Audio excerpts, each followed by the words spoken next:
Hi, everyone. Welcome to the Billy Wilder Theater. I'm Claudia Bester. I'm the Director of Public Programs here at the Hammer Museum, and I'm really pleased to welcome you to tonight's Hammer Forum with Dr. Loretta Ross and Maia Ferdman. The Hammer Forum is a series of public discussions about current social and political issues, and is made possible with the generous support of the Rosenblum Family Foundation. And I also want to thank our co-presenters, the UCLA Streisand Center for the Study of Women and the beautifully named UCLA Bedari Kindness Institute.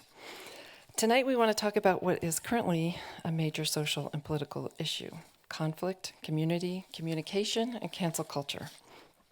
We hear all the time about how divided the people of the United States are right now. And obviously there's serious conflict between our two political parties and their supporters. But there's also a more local issue too, within California, within Los Angeles, within our classrooms and our workplaces. And there's a lot of division even within social justice communities and affinity groups and friend groups and colleagues and classmates. Human interactions are hard. Dissent and debate are a really important part of a healthy democracy, but sometimes canceling people or purity tests can get in the way of forward movement on the very issues that we care the most about. So in today's increasingly polarized world, how do we transform frustrating and divisive conflicts that stand in the way of real connections with the people in our lives? How do we navigate difficult conversations with our peers without walking away from those we disagree with? Tonight's Hammer Forum addresses these questions by exploring a strategy that unites us, embraces our differences, and builds solidarity in our work and in our communities. We'll learn how to meet people where they are while staying rooted in justice and shared humanity, and we can create more inclusive and resilient communities in the process. Our guest speaker tonight is Dr. Loretta Ross, a nationally renowned activist, public intellectual, and 2022 MacArthur Genius Fellow, whose work over the past 5 decades has transformed how we think about human rights, equity, and social change. Her activism began in the 1970s, during which she was the director of the DC Rape Crisis Center, which was the first of its kind in the United States. She went on to co-found the Sister Song Women of Color Reproductive Justice Collective and founded the Center for Human Rights Education to promote human rights as a unifying framework for social justice, emphasizing collaboration over division. She's held leadership roles with the National Organization for Women, the National Black Women's Health Project, and the National Anti-Klan Network. She's currently an associate professor at Smith College, and in 2023, she was inducted into the National Women's Hall of Fame. With years of experience, she's developed a transformative approach that invites empathy, accountability, and grace into difficult conversations, and she's aptly named it Calling In. Her newest book is a handbook, a manifesto, and a memoir. Calling In, How to Start Making Change with Those You'd Rather Cancel, was just released a few months ago.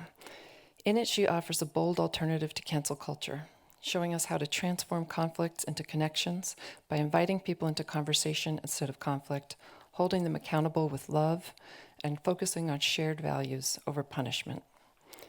Joining Dr. Ross in conversation tonight is Maia Ferdman, the Deputy Director of the UCLA Bedari Kindness Institute and the Staff Director of the UCLA Dialogue Across Difference Initiative. Maia is a dedicated bridge builder and educator who's facilitated conversations across differences and challenging topics, developed interfaith programs, and helped organizations build vibrant spaces of belonging. After tonight's conversation and audience Q&A, we invite you all to join us for more conversation over light refreshments in the lobby. And Dr. Ross will also sign some copies of her book. And it'll be a lovely time for us all to be in community with each other. So without further ado, please join me in giving a very warm welcome to Dr. Loretta Ross and Maia Ferdman. Welcome, everybody. Good evening. Good evening, Professor Ross. Hi, how you doing? I'm doing just fantastic. How are you? All right, but you got to call me Loretta. Okay, well, with everybody as witness, thank you. Well, if you're over 12 years old, if you're under 12, you got to say Miss Loretta. Okay? Okay, so I'll go with Loretta. Thank you so much for coming and joining us here at the Hammer. Thank you to the Hammer. Thank you, Claudia, for having us. My name is Maia Ferdman, and I am just so overjoyed and honored to be here in conversation with you tonight. I want to start by thanking you for this beautiful book right here. As Claudia said, this is part memoir of a lifetime of activism. It's part manifesto, I'd say, for kindness and compassion. And it's part strategic toolkit for movement building. And so I hope that tonight we can have a conversation about some of the major themes in the book, and also give our audience just a little bit of insight into each of these pieces, and into sort of the driving force behind it, which is, what does it actually mean to call in? But before we get into that, before we get into the mechanics of calling out or calling in, or what we even mean by that, I want to start with you. You're someone who has been an activist for over 5 decades. You co-created the term reproductive justice. You fought for human rights, women's rights. You're an educator. And you're grounded with this clear moral framework, convictions that guide you, particularly around human rights as sort of a driving force. And I want to ask you to start by just telling us a little bit about the moral convictions or the philosophy that fuels you in life. And what's that change that you're trying to create in the world? We'll start, small. Well, I have to honestly say that I have the hardest head in the world. And in 50 years, people have been telling me about the power of love and nonviolence. And I'm like, oh, hell no. I mean, that just wasn't working for me. I was so pissed off about everything that I had to put up with in my life, everything I saw happening in the world, and you want me to act like I'm auditioning for Jesus's job? Hell no. But slowly into this hard head, I realized that all of that anger, all of that outrage wasn't producing the results that I wanted. And I'm kind of like a linear girl. I don't do woo-woo, touchy-feely. I'm sorry, I majored in chemistry and physics. I am a STEM girl, okay? I don't dance, I don't color, I don't sing. And I certainly don't meditate. Namaste, whatever that is. So when you're doing things over and over again and you don't get the results that you want, the scientist in me says, try something else.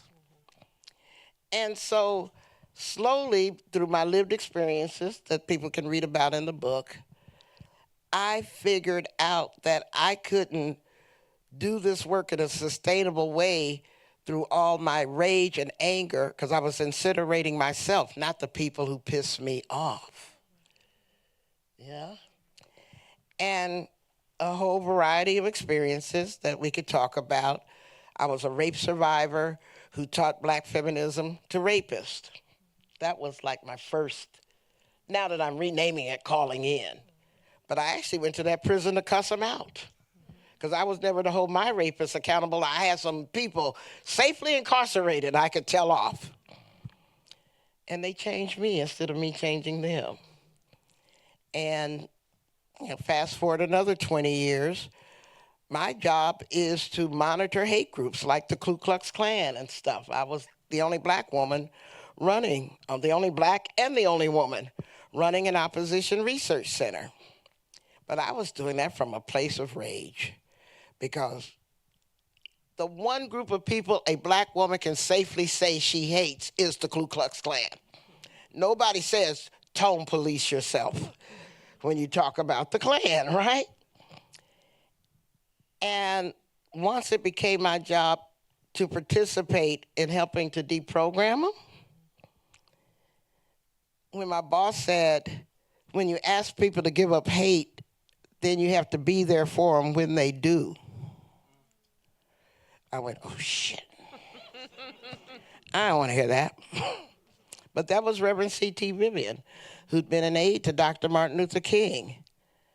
And so slowly it penetrated my hard head that I need to stop just quoting people, but believing them. And I see that a lot in young people today. They'll quote Bell Hooks, Audre Lorde, James Baldwin, and they all talk about love. So they can quote them, but they don't believe them. And I was the same. I could quote them, but I didn't believe them when they said, like Bad Bunny said just yesterday, right? Or the day before. The only thing that's stronger than hate is love. But I was slow.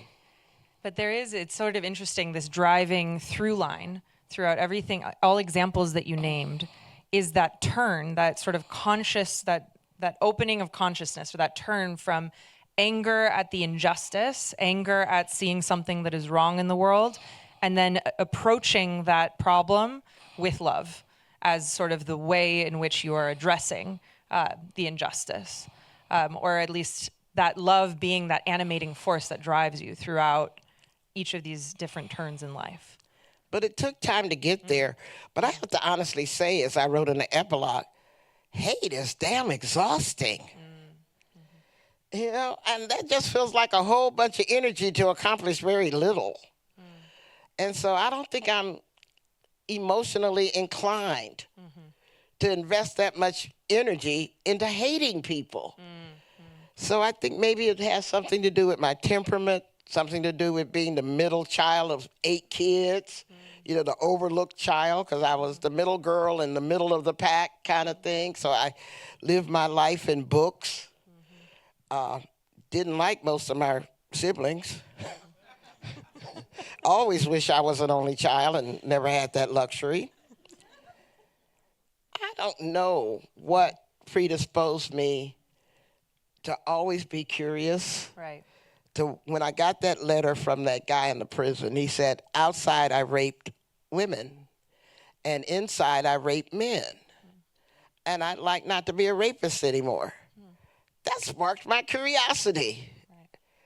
And so it's a stupid thing to get curious about, but I actually thought at 26 years old that I could flip a rapist. Not, because he had had his epiphany long before he wrote me. Yeah, so I want to get into all of these rich examples. Okay. You tell these stories throughout the book of that sort of turn toward your curiosity, toward that sense of love. But before we get into the thing you're trying to advocate for, the calling in, let's start with calling out. What does that even mean? What is call out culture? What makes a call out attractive? What makes it useful? And what makes it go too far? Well, I don't think I have to spend a lot of time defining calling out in the cancel culture to anyone anymore, because it is so ubiquitous. It's everywhere. Everybody gets on our nerves. We want to call them out. And if they get on our nerves really bad, we want to cancel them. I mean, that's kind of the times we live in, so to speak. But you know the original definition of a calling out? No. It was an invitation to a duel. That's what killed Alexander Hamilton. Right. So it's not an original thing. Whenever human beings have beef with each other, we want to wipe them off the face of the earth. That's what happens.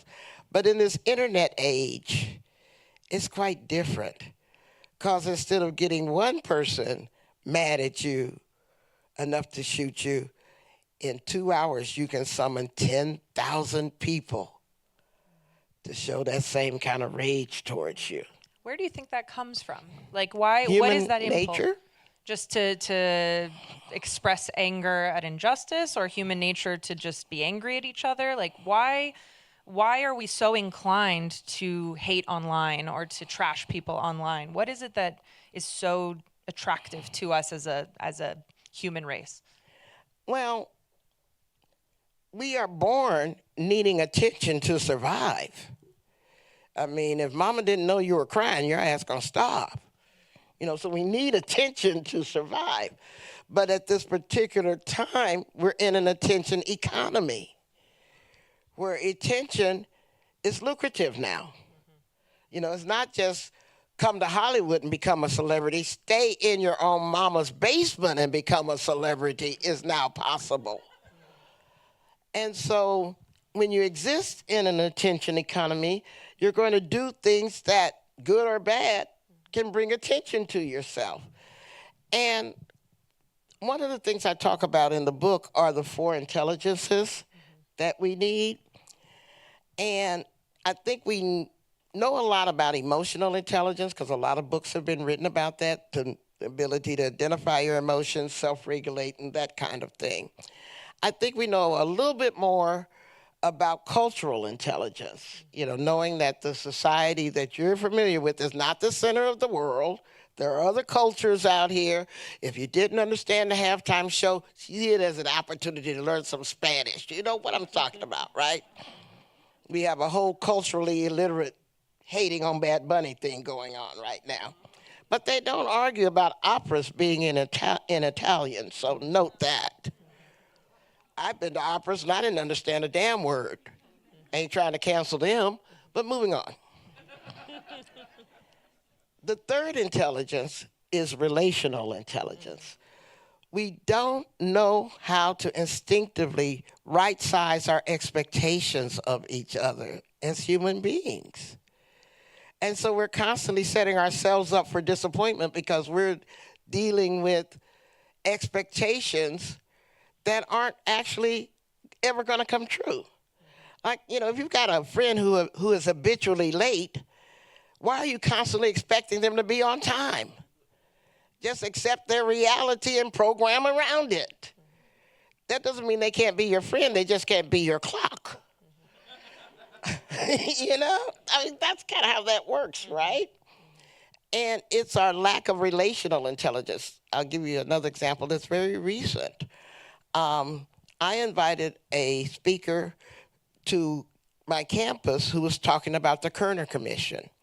The Kerner Commission was the commission that President Johnson asked to be established to explain why so many riots were taking place after the assassination of Dr. King in 1968. So I don't want to call him out. So this guy was coming to talk about the Kerner Commission. When I introduced him to my moderator, who was an Asian American woman, the first thing out of his mouth is, "Where are you from?" And I went, "Oh, shit. Here is somebody I brought to my campus, and the first thing out of his mouth is a particularly anti-Asian microaggression." Because black people don't ever get asked, "Where are you from?" But everybody Asian, that kind of, is a miasma that they have to wade through. And now I'm in a position, I've got this honored guest I've brought to the campus, my moderator who suffered this microaggression, and how am I going to have a conversation with them? So first I started talking to the victim, so to speak, and say, I'm going to talk to this other person and help him understand the microaggression he committed. But I need to prepare you to right-size your expectation of him.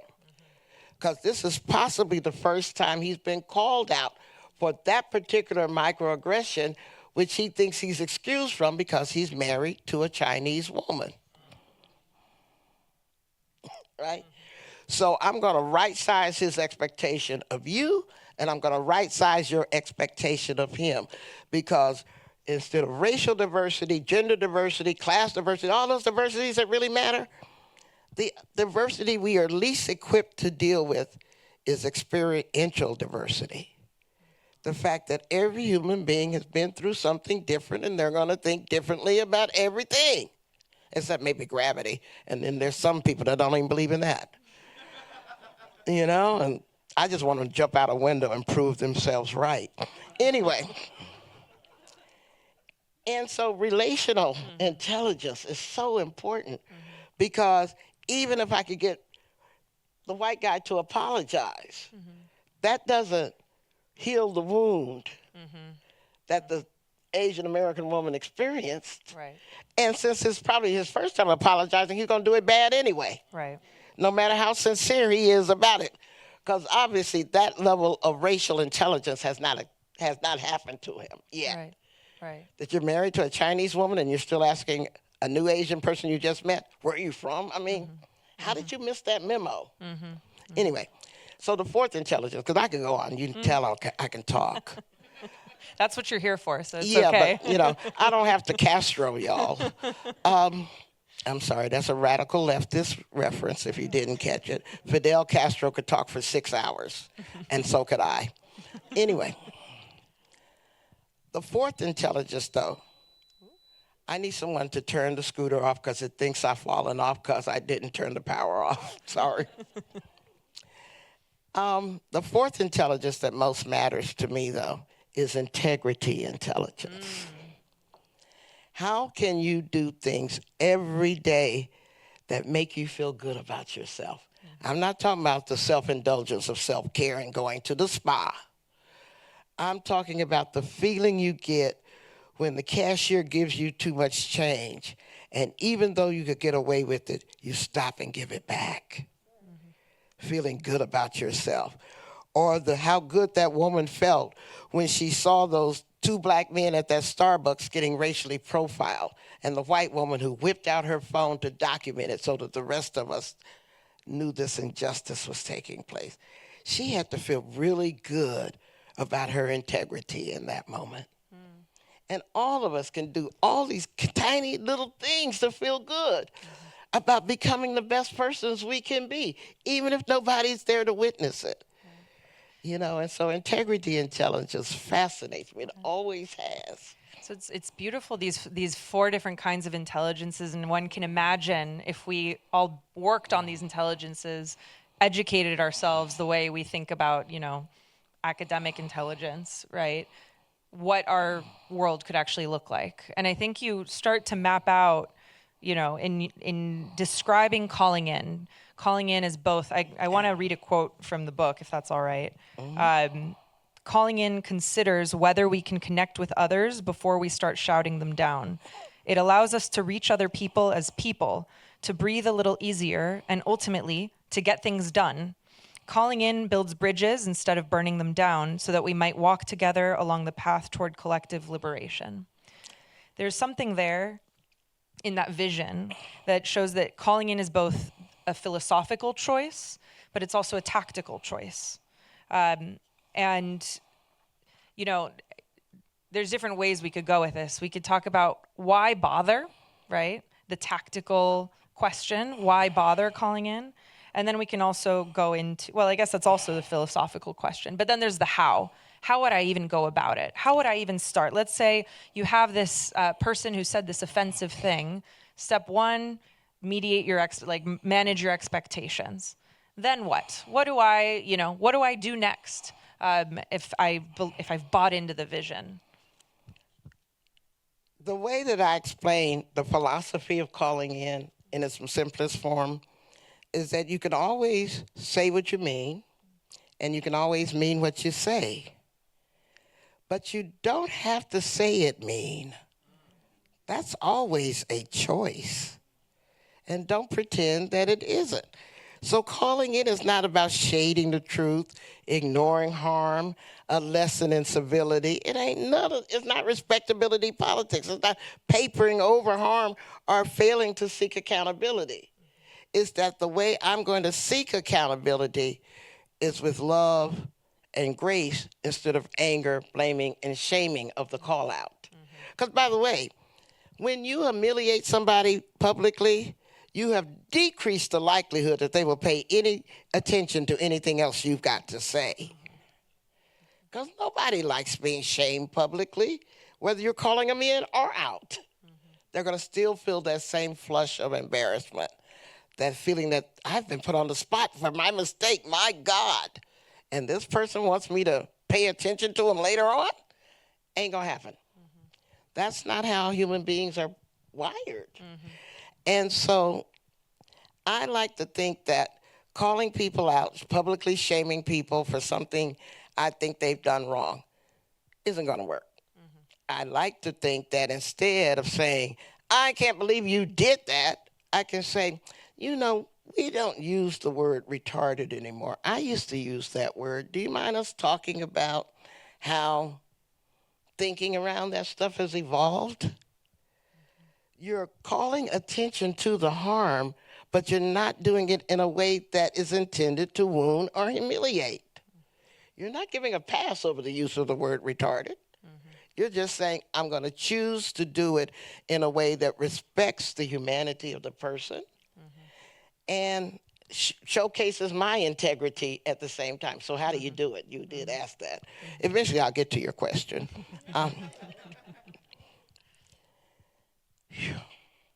The first thing you do before you call anybody in or out is take a deep breath. And that deep breath is very strategic because I find that if I blurt out the first thing on my mind, I'm going to be leading with my trauma. Because that's the instinctive, self-protective, attack before they get me kind of thing. But if I put myself on pause, then I give my intelligence and my integrity a chance to come forward.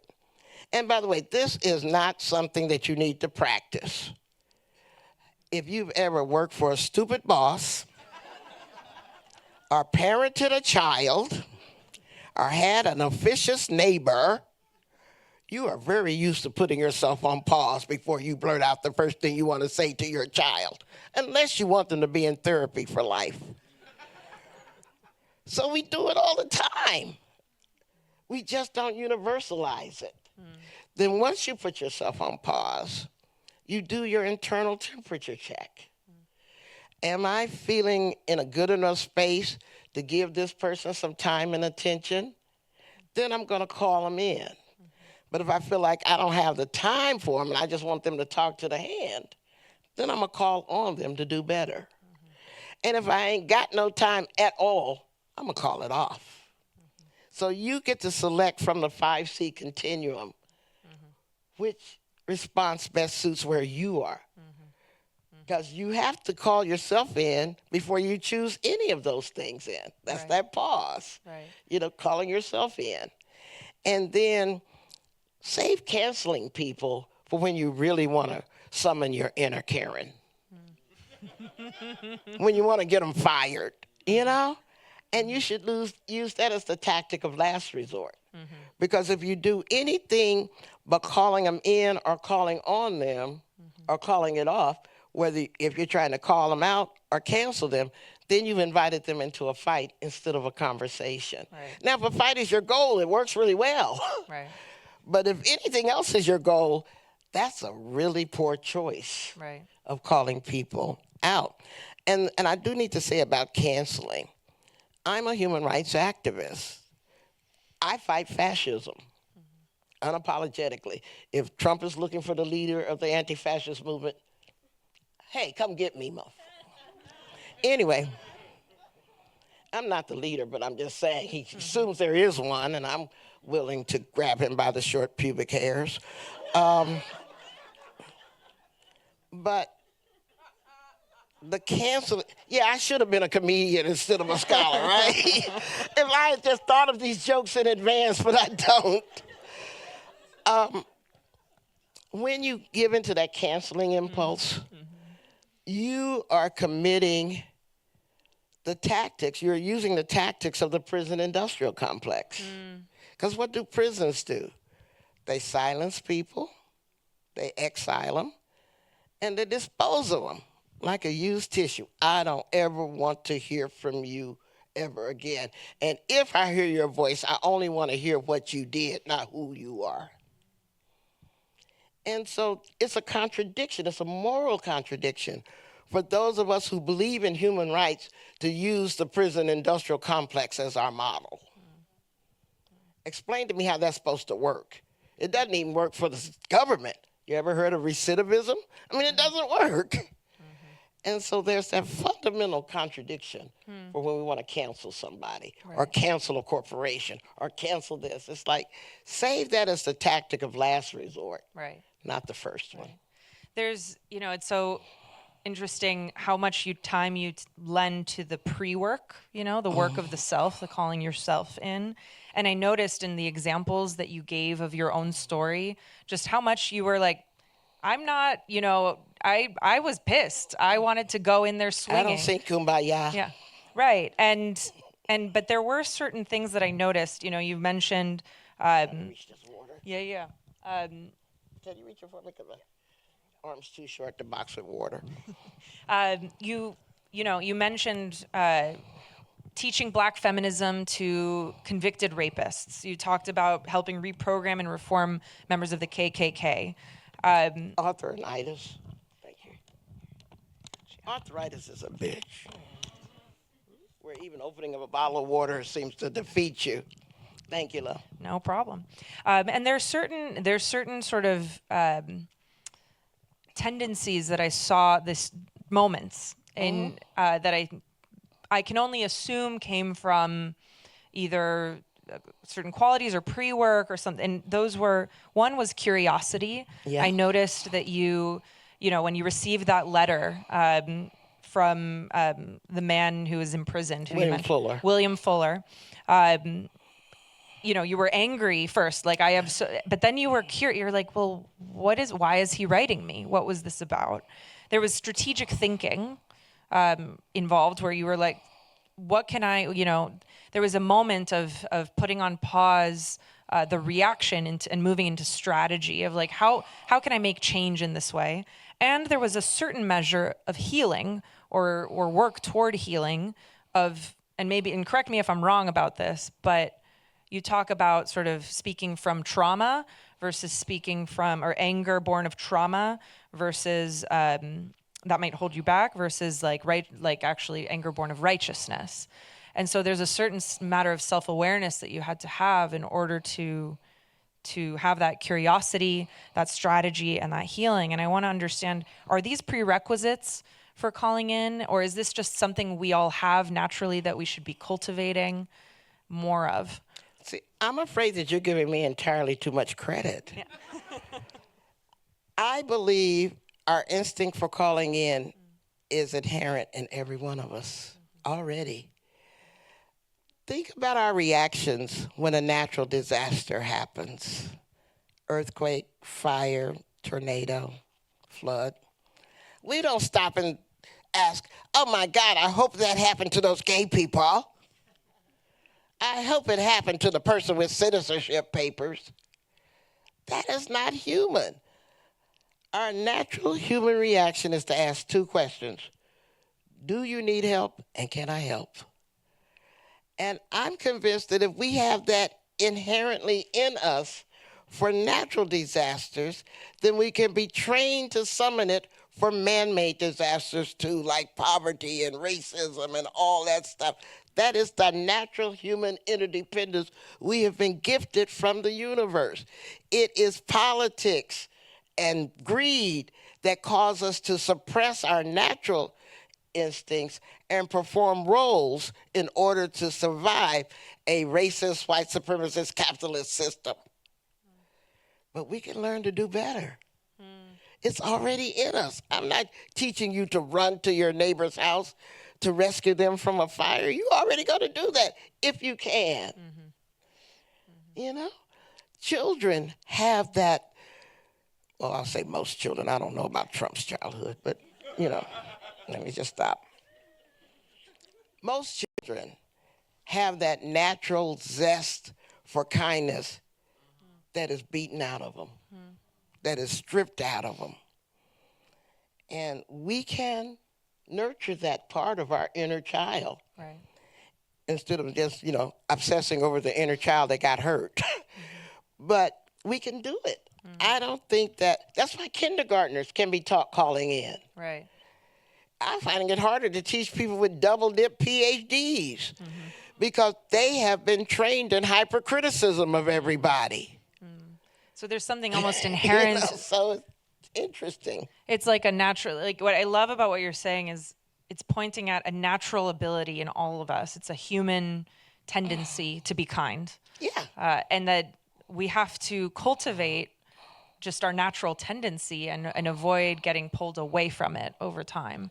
And I know that you quote Jamil Zaki Yes, I do. in the book, who we had at UCLA last year, who wrote The War for Kindness, he's from Stanford, and talks about empathy as a muscle that you have to work out. It's both, and so in some sense it's both natural to us, but it also is something that we have to tend to. But it's also amazing about how good you can make yourself feel when you do it. Why would you constantly be choosing things to do that make you feel worse about yourself when it's actually so much more pleasurable to constantly make choices that you can look in the eye without shame every day and to constantly be reinforcing your good opinion of your own integrity. I don't know why more people don't say, I want to feel good not because of who I can put down, but who I can lift up. Which we saw again on the Super Bowl, how compelling of a message that can actually be. Absolutely. Absolutely. It's so much fun. Yeah. I call this whole field of thinking about Jamil Zaki and Adrienne Marie Brown and Miriam Kaba, and I call it all, we're developing a practice of compassion justice. Just like racial justice or health justice or food justice. And the word justice is so important in there because all of them are linked to accountability. What disappointed me when I was in South Africa when Mandela got elected was the Truth and Reconciliation Commission process, as wonderful as it was to witness, had that missing piece of accountability. It wasn't just enough to tell the truth and then to have people sing Kumbaya together, because it left a lot of damage in its wake. And it left a lot of people not being held accountable for the violence that they are still committing in the country of South Africa. And so compassion justice is choosing to use respect and human rights-based strategies to achieve accountability that then get to healing and reconciliation. And I say restorative justice, transformative justice, all of these practices from Brene Brown, who's great and famous and all of that, to kindergartners who are sharing the one muffin they have amongst themselves. It's all about compassion justice. So we need to conceptualize and theorize that, because that, in my mind, is the best antidote that we need for the toxicity of our times right now. We have the Vice President of the United States claiming, well, even more profound, Elon Musk saying that having empathy is toxic, illogical. Might makes right, the strong say. Like, y'all boys are so afraid of the natural chaos of humanity that is our natural playground. And I'm so sorry that the universe scares you so bad. Hold on to your balls, boy. Because while you think you've got all this power now, and you think that you're fighting us, the human rights movement, you're actually wrong. We're fighting you, but you ain't fighting us. Because what you're actually fighting is the truth. You're fighting evidence. You're fighting history. And most of all, you're fighting time.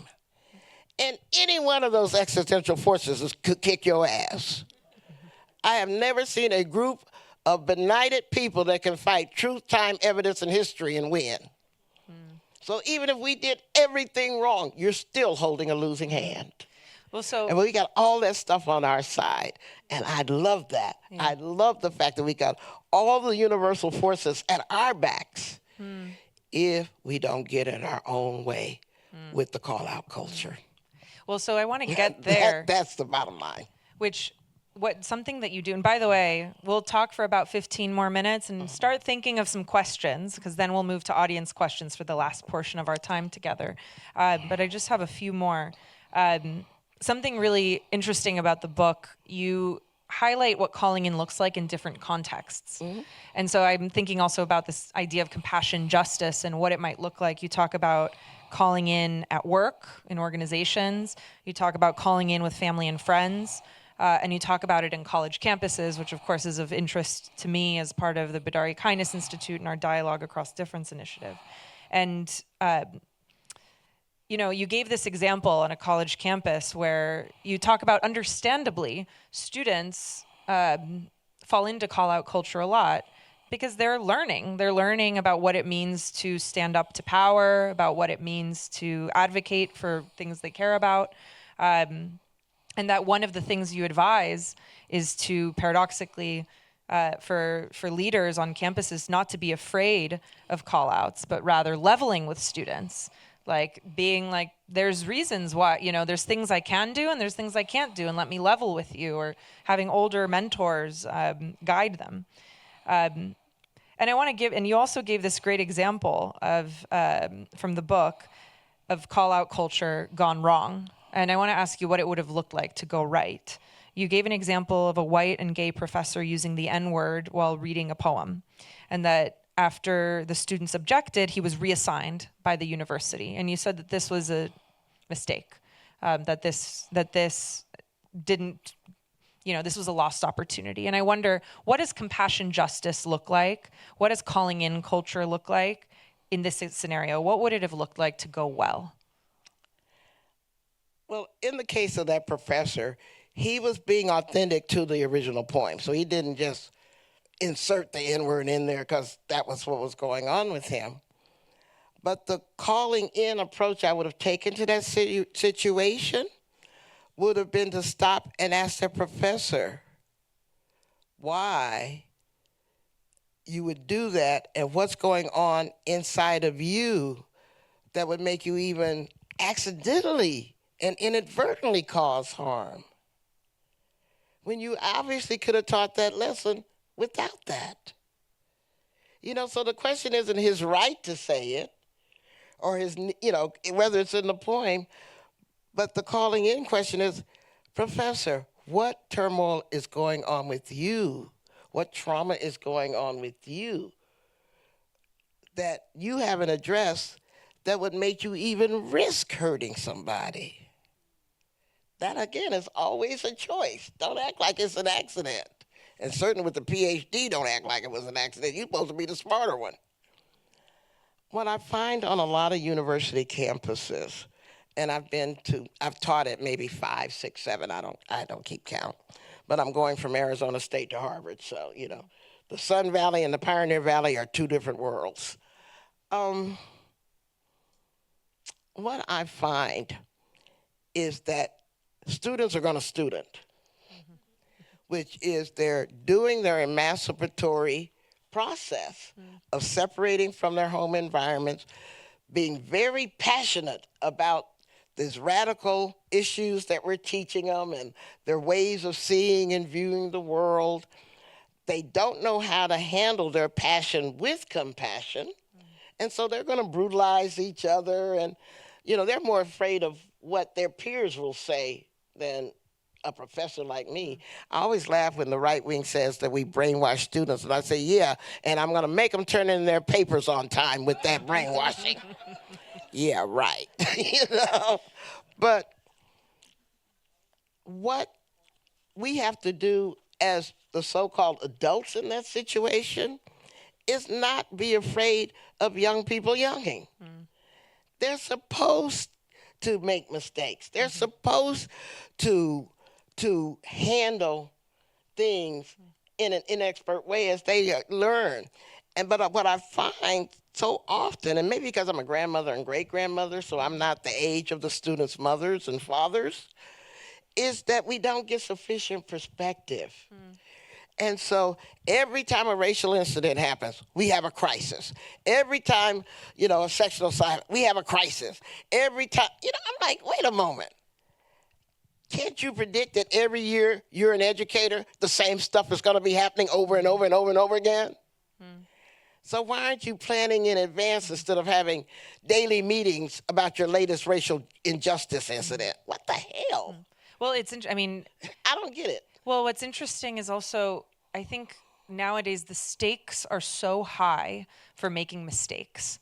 And like either for a student at risk of saying the wrong thing and getting blasted, or even for universities that are under so much scrutiny right now, allowing the wrong thing to happen or not allowing the thing to happen, right? There's so much pressure from all sides, that sort of challenges what you're saying about the fundamental need to learn, to make mistakes, to try things. How do we reconcile that? I don't want to sound smart mouth because I am, but pressure is the chaotic condition of being a non-white person in America. What y'all are just seeing now as the destruction of democracy has never been available for those of us who weren't white. Okay, so Maybe we respond differently to what we define as pressure. What we have always been up against is that we're living in a country that has never fully committed to educating its people for the protection of people's human rights. That ain't changed. It's just out in the open. I'm trying to figure out why we act like fascism is new when it was born in America.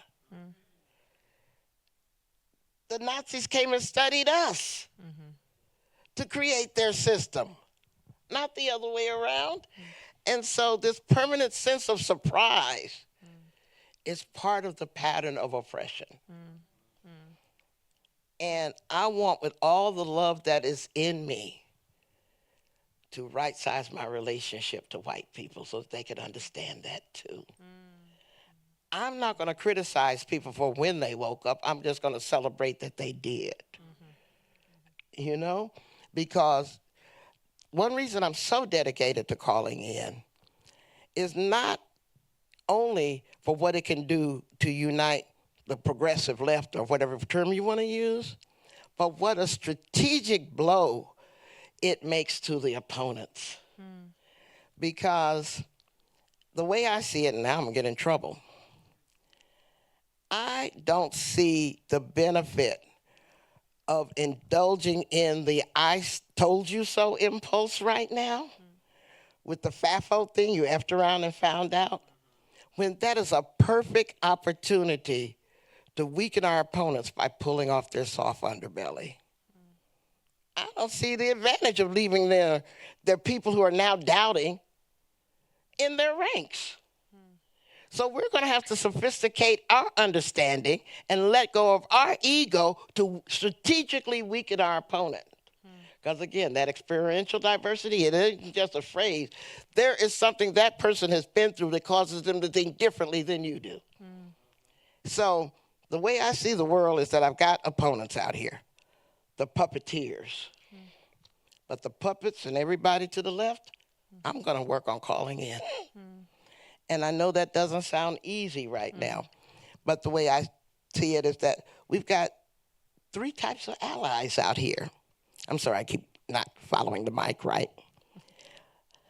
We've got our proven allies. These are our ride and die people, the people we've been through stuff with, so we know they're not going to run when stuff gets tough, right? And that doesn't matter race, class, gender. You know who your ride and die people are. You know, and all skin folk ain't kin folk, so we know that too. And then there's your problematic allies. When I was starting the Women of Color program at NOW, the National Organization for Women, all them white women were my problematic allies. We all believed in feminism, but it didn't affect us all the same way, right? But they were that's what made them problematic. But that doesn't mean they weren't allies. But I think the third category is the vast category, and that's our potential allies. People who we don't know how we're going to work with them, but we know we have to. So, for example, one term that I just get so impatient with is when people say, oh, that's so performative. Oh, they're so savior-like. And I'm like, bitch, you'd rather not be saved? What are you talking about? Because if I'm a black person and I see a white person put up a Black Lives Matter sign, that may be all I know about them. But I know the one thing I need to know about them. They ain't in the Ku Klux Klan. How can you tell one white person from another? Look for your clues, you know? And don't fail to pay attention to those clues. And if you're going to, well, that's so performative. Who the hell is an amateur now? The person you're calling out are you who claim to know all of that, but you're going to dismiss all of those potential allies because you don't know how to organize and talk to them. And see, I'm convinced that with calling in strategy, I can talk grits as my love language to anybody who loves grits. I don't care if they are flying a Confederate flag. You know, I'm going to pull them apart. I'm going to pull them in.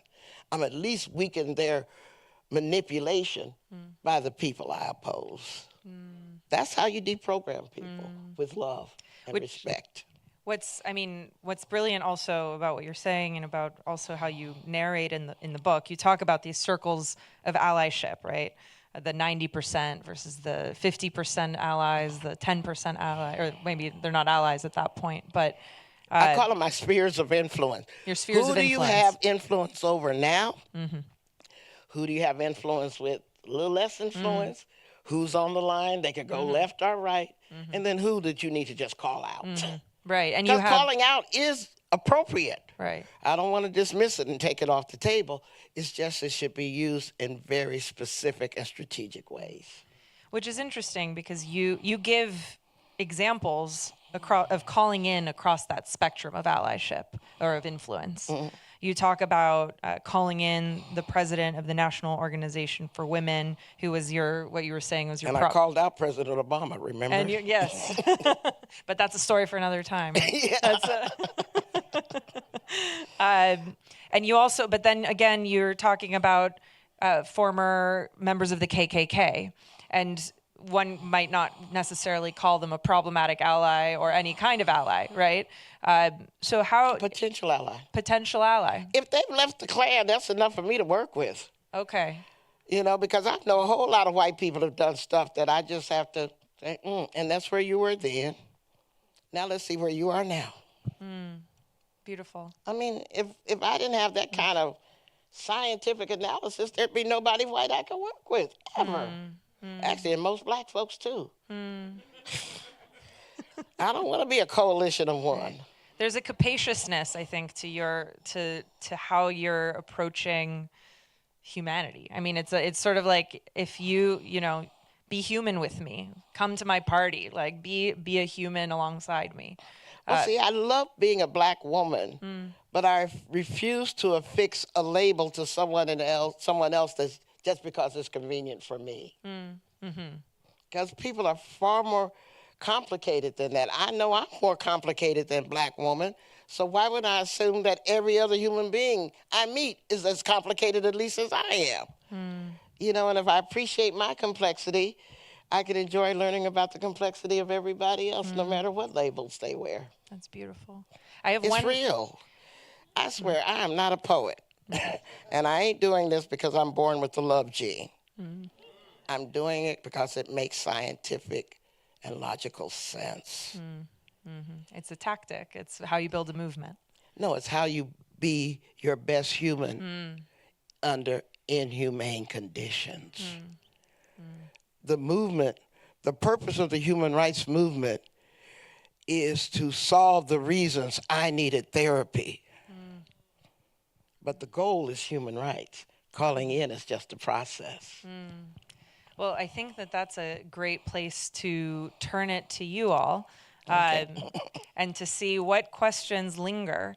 I know we have ushers along the sides who have microphones because I can't see you all. So please... The lights are pretty bright. The lights are bright, so please raise your hands high if you have a question for Loretta. And we'll get going. I won't call on anyone. I know we have folks on the edges who are in charge of that. We can't even see you to call on you anyway. Should I talk? Yeah. Hi.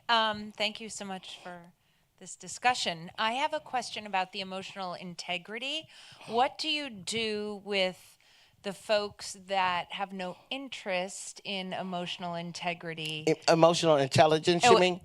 No, the integrity part. Integrity intelligence. Yes, I'm so sorry. Yes. So I think it's such a wonderful concept, and one that, when I'm aware of it within myself, gives great reward. But I also hear many, many people, if prompted to look to see what makes them feel good, would be like, who gives a shit? I'm, getting to the front of the line. And so they don't make any room for any intelligence around integrity. What do we do about those people? I think Bill Murray said it quite succinctly, scrape them off. Why would you want to surround yourself, whether they're strangers, friends, or family, with people whose way of being in the world is to exploit and harm other people? Now, Sometimes you're in bonds with them where you can't get away with them, get away from them. And so then that's the right sizing your expectations of them, relational intelligence. And so in my book, I talked about my uncle who always came to the family gatherings, loved being with family, just as he could throw an S-bomb in the middle of the table that was usually racist, homophobic, or something. That was his way of getting attention. And so that's where calling on as a tactic can work. So what I said to this uncle was that, Uncle Frank, I know you're a good man, you care about family, you show up for us, and I probably think, Uncle Frank, that you would run into a burning building and save somebody if you could. 'Cause that's how good I know you are, Uncle Frank. So help me, Uncle Frank, understand this other side of you that keeps saying racist things about people that you don't even know, or sexist things or whatever, or exploits people or what have you. Help me understand, Uncle Frank. Do I have a good Uncle Frank or a bad Uncle Frank? So that I can right-size my expectation of you.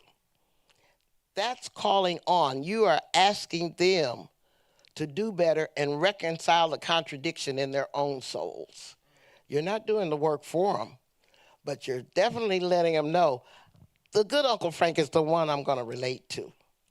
The rest of you, you need to check yourself, right? So if there's a reason they still have to be in your life, it may be the calling on choice is the best one to handle a situation that complicated. But I find that most human beings have a higher inner opinion of themselves than they'll often display externally. So you can, with love, draw attention to that contradiction. Next question. Thank you so much, Professor Ross. My name is Tiffany, and I teach at UCI. I'm over here. We literally It's can't fine. see. Okay, That's yeah. okay. It's fine.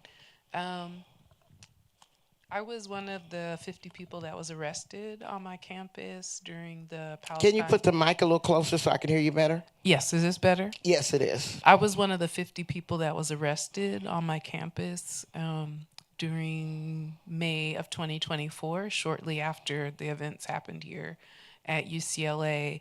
Can somebody tell me what the events were that happened at UCLA? I'm not Sure. aware. There were encampments to support education around Palestine all over the okay. country. So there was a small one at Irvine, and I'm trying to share a little bit of the context so I can get to my Well, question. you just said Palestine. I think you showed me the template that happened all across the world. Sure. So go on, tell me your particular question. So I was stomped out by 5 police officers. My president of the university invited 300 some officers to come to campus, and then sexually assaulted while in custody. Yeah, that happens when you go to prison, so I've experienced that. Go on. Right. And I think I'm in 100% agreement with you that students are going to student, and that the university is like the place for them to experiment with fighting with each other and trying to understand how big global systems impact, who they're sitting next to in a class or things like that. And my question is, what do we do when we have campuses that are not in good faith, or leadership that is really putting the scale on one side or the other, so that you don't listen to all students equitably, right? Or you make these decisions in advance of which person's human rights actually matter and which other person's human rights just don't matter at all. I wish it was that simple. I really do. I don't know the specifics of the situation on any college campus except my own, because I didn't, just wasn't that aware. But what I do understand, that if you understand the fight against global white supremacy, you understand that what you experience as anti-black racism was built on the template of anti-Semitism and Islamophobia. So you cannot disconnect those things like this is this now and that was then. It's all far more complicated than students or even most of the world, by the way. It ain't just students, because I've watched reporters at the New York Times and everywhere else get it wrong. But what I also find is that when we're frustrated with our inability to address the larger geopolitical conflicts, we attack others based on proximity because they represent authority to us, because we feel impotent to address the real situation that's going on out there. And that's just part of the learning curve that we all learn becoming human rights activists. But we have to learn to be far more precise with our anger and understand the structural issues that also contour people's reactions and relationships within a complicated situation like that. But you can't flatten it out into a I'm right, she's wrong, I'm good, they're bad kind of analysis. It's just far more complicated than that. I've been to Palestine, I've been to Israel, I've been to a lot of the, matter of fact, as a human rights activist, our job is to go to where the wars are. You know, that's what we do for a living. And it is every student and every generation's right to establish the struggle on their terms. But it's also their obligation to do more research and less me-search. Both have to happen at the same time. And so the Palestinian situation, the situation is in Israel is all tied up with the inability of us to hold the United States accountable for its profiteering off of the military industrial complex. That ain't the job of any university president to solve. You know, so let's be precise with our anger. You know, to be honest, it may be easier to direct your rage at the university president. I don't know who the university president is, and I'm not speaking in defense of them. I'm saying that if you really want to be precise, let's take on the military-industrial complex in very specific and targeted ways. I'm reminded of a situation that I did encounter at Smith. I was away one weekend on travel and came back, and there were some swastikas painted on some buildings at Smith, even inside some dormitories meaning. And I came back, and what had happened was the president then, because we have a new one now, had written that typical anodyne letter. You know, this doesn't represent Smith, this is not who we are, we're gonna investigate, et cetera, et cetera. And I came back to campus, and the students were more angry at the president for the letter than the people who actually painted the damn swastika. That was attack based on safety and proximity, because they knew damn well that president was not going to attack them. But taking on a Nazi, that's a whole nother thing. So taking on the military-industrial complex as an American is going to be damn dangerous for us. Just like people are getting killed for doing the Epstein exposures. If we're ready to take on that risk, that's when you're making a difference. Not just protesting a college president who's not going to do a damn thing to you anyway, except maybe call the campus police and send you to jail. You see what I'm saying? There's just, be precise and be analytical. Don't just be reactive to authority because you're proximate to it. That may not be the answer you wanted, but that's the best I can give from my heart. When you have been in cities where the bullets are flying, where the people, I was in Nicaragua trying to stop Reagan's war using the Contras when he was bringing crack cocaine and all that to America.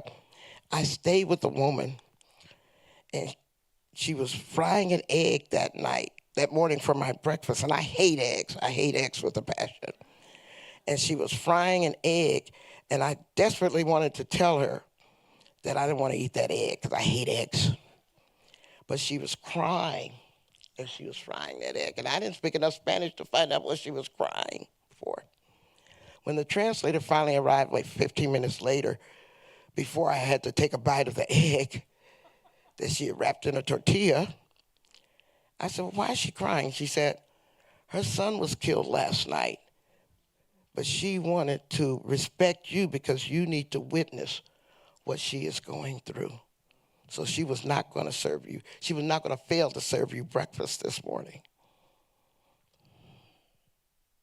That's what standing up really looks like. You know, when I went to Gaza, man, the checkpoints I had to go through, I mean, it's far more complicated than we can imagine sitting in the privilege of the United States right now. And I'm speaking from my heart, sister. I'm not diminishing what you went through, but I'm saying give yourself to learn the lessons that only time can teach. Okay? Thank you. Next question. Hello, thank you so much for your time. I think I'm like even kind of shy to share this question after what has been spoken on, but throughout your talk I was thinking a lot about dignity, and I was thinking a lot about fairness, and like does one build a life prepared to live almost undignified, or acknowledging that there just might be a kind of need to love past or forgive more or do more emotional labor, and what does that do to one's sense of worthiness? Oh, that's And what a good does question. yeah, like I'm just thinking a lot about like how does one experience dignity knowing in this life, you know, I'm choosing to love radically and acknowledging that there's this systemic issue. Like even what was shared, it's like I think I catch myself being defeated that like I agree with what you're saying, and yet this kind of disappointment at how unfair it all is.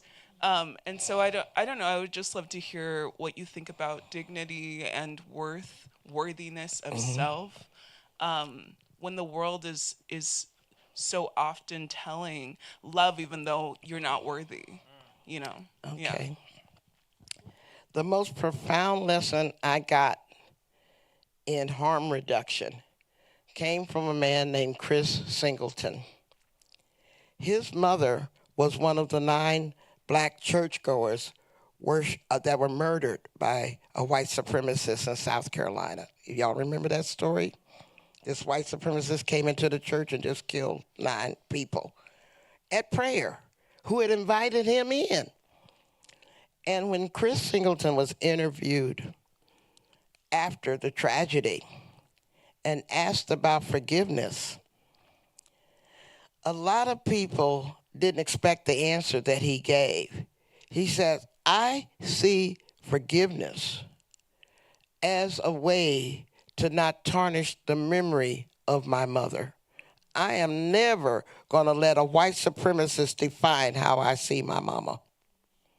So I see forgiveness as me reclaiming my dignity from the man who tried to steal it from me and the memory of my mother at the same time. You know?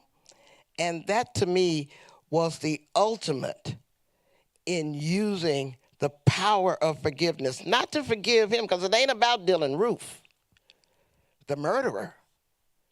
He was practicing forgiveness to honor his mother's memory and how he wanted to reclaim his dignity back from those dirty fingerprints of a murderer.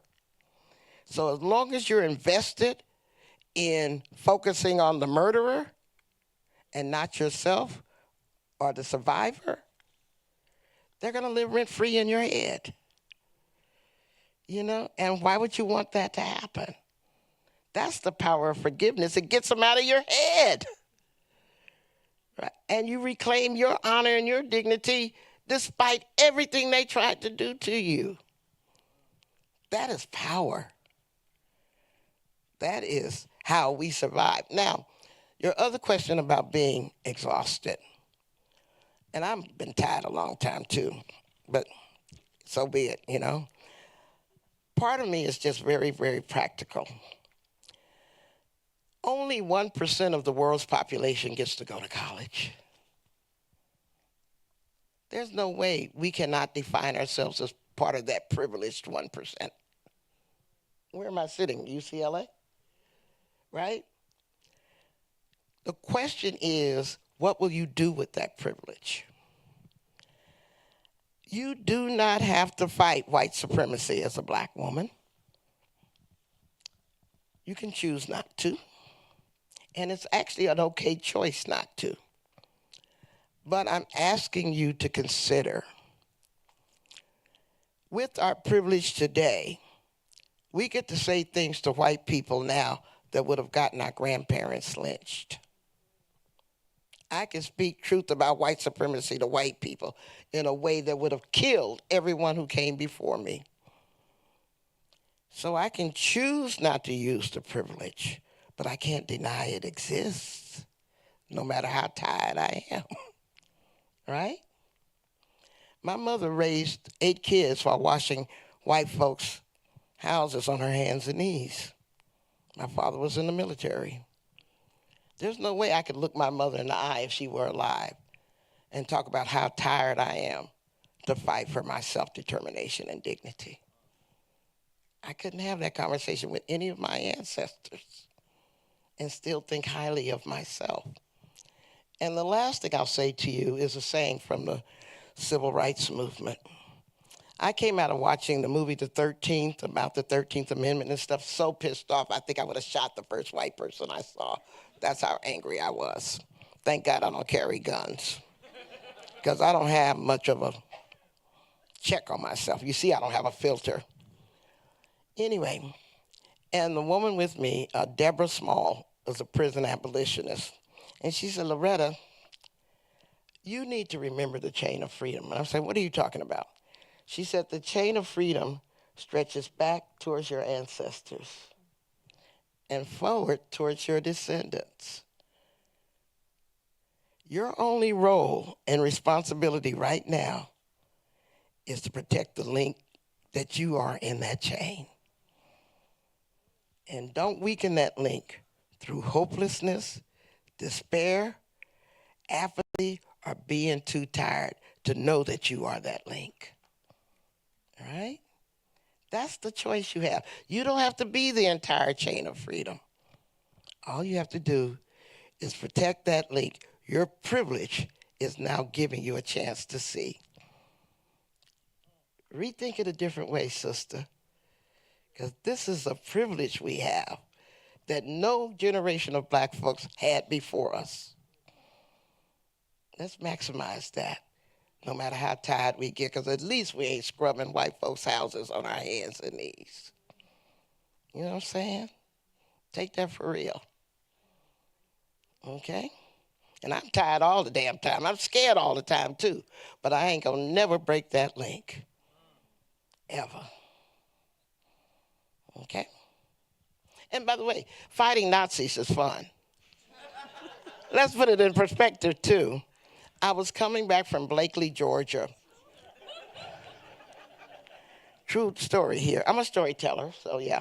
I was coming back from Blakely, Georgia, and I was so angry and so depressed because a 5-year-old child had died in a house fire, and the fire department was only 2 blocks away, and they took an hour to get there.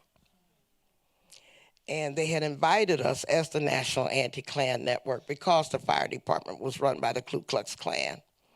And the fire chief called it neighborhood beautification to allow black homes to burn.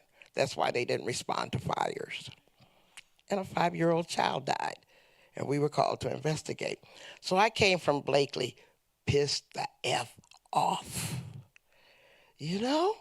Because it's just, this was 1992, not, 1892. And my mentor, Leonard Zeskin, who just passed a few months ago, who taught me everything I knew about doing anti-fascist work, he said, Loretta, you need to lighten up. Fighting Nazis should be fun. It's being a Nazi that sucks. And he made me laugh, and he gave me precious perspective. That we're on the right side of humanity and history and time and evidence. We ain't on the other ugly side. So act like it. Party as hard as you work. Have that consciousness toggle switch that you can turn off when you need to watch Bad Bunny or whoever, and turn it back on when you need to be serious. You know, have strategies that mean you can make a career in the human rights movement instead of just being a movement tourist that burns out in a few years. Those are my sustainability strategies, but it comes from the perspective of older people not giving up on me when I was 16 and insufferable and thought I knew everything. Could you add, I might take a privilege of being up here and just ask you to expand on what you were telling me backstage about what it means to be of service to, and what it means to be a bridge, and how you reckon with sort of the fact that it's often thankless, but still find joy in it. Yeah, she asked me behind stage in the green room, what is the question no one's ever asked you before? Something like that, right? And I had to stop and think, because I've done, thousands of interviews and stuff, so I have some pretty pat answers to most of the expected questions, but yours was unique. And what it made me remember was after about 20 years in the movement, I felt that I wasn't getting enough awards or applause or thank yous, I mean, I could see my friends getting this plaque and that award and all that stuff, and I'm like, well, what about me? And fortunately for me, I began to actually believing the concept of servant leadership that Ella Baker gifted us. And the analogy that came to my mind was, when you're in the human rights world, you're the bridge between people with consciousness here who are taking that consciousness to another level. And once you're that bridge, you have to understand and take joy in the fact that the people are only paying attention to where they're coming from and where they're going. What they are not going to notice is the bridge that they're walking across. So if you feel a need to be noticed, serving as that bridge is not the role for you. If you feel the need to be thanked, serving as that bridge is not the role for you. And so I began to think of myself, and this sounds like a little egotistical, as Harriet Tubman on the Underground Railroad.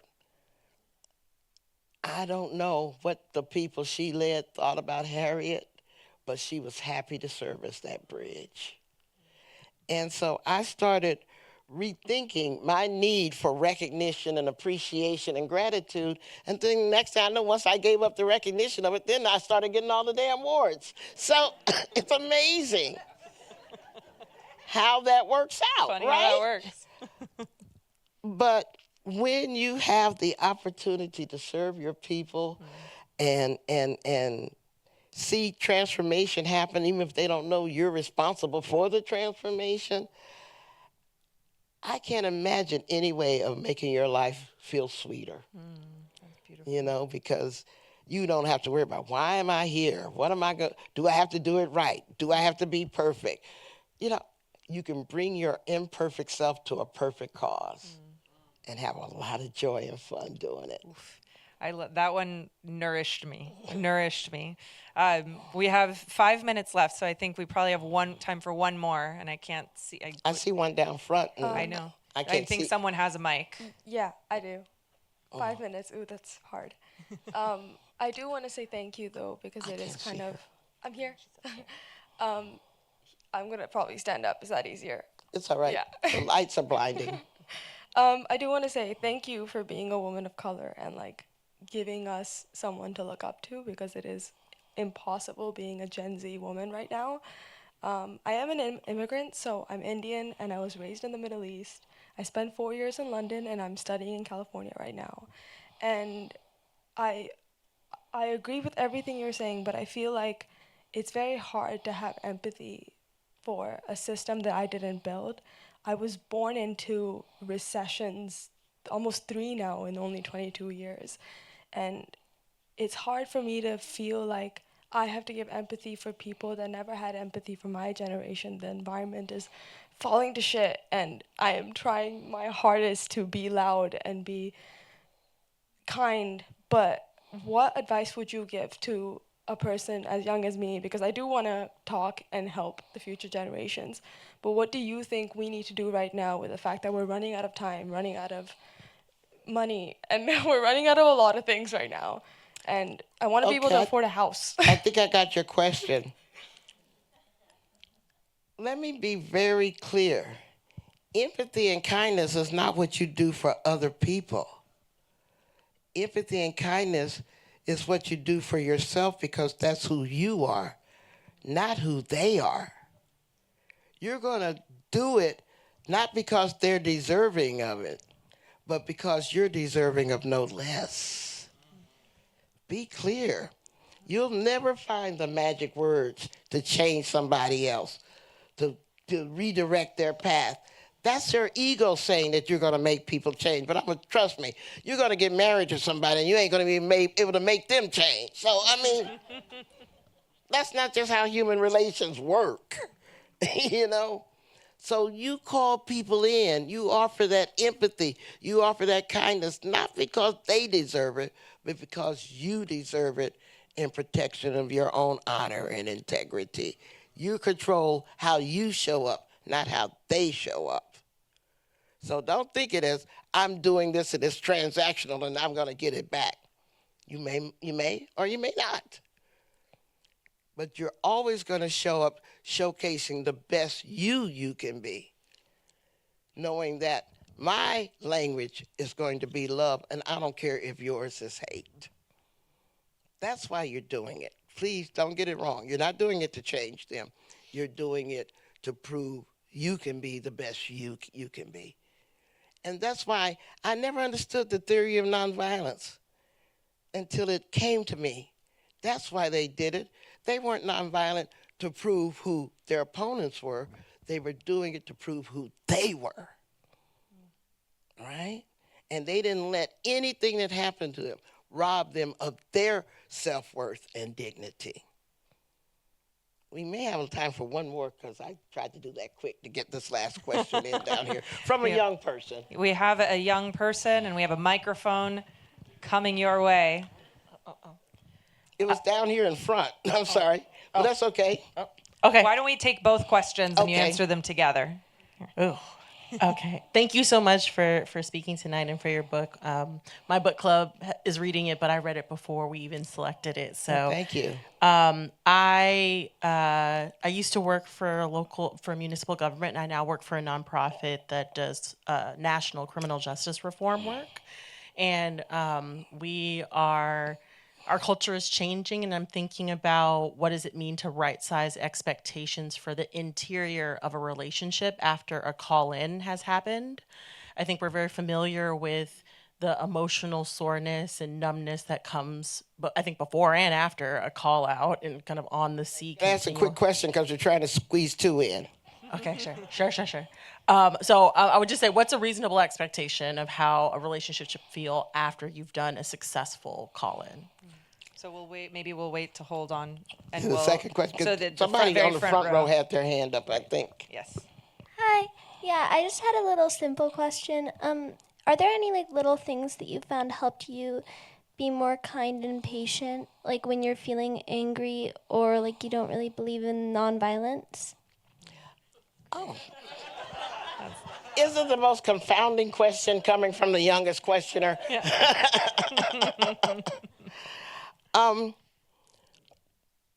Right-sizing our expectation often means getting a more realistic idea of what the structural problems are that we are confronting that may end up appearing to us as if they're personal or individual.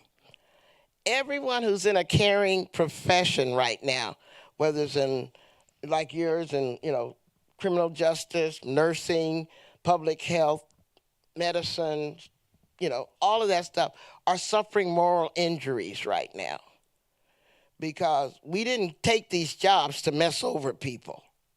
And yet the external environment is causing us to make compromises around our values in order to stay in place to deliver our services and do our jobs.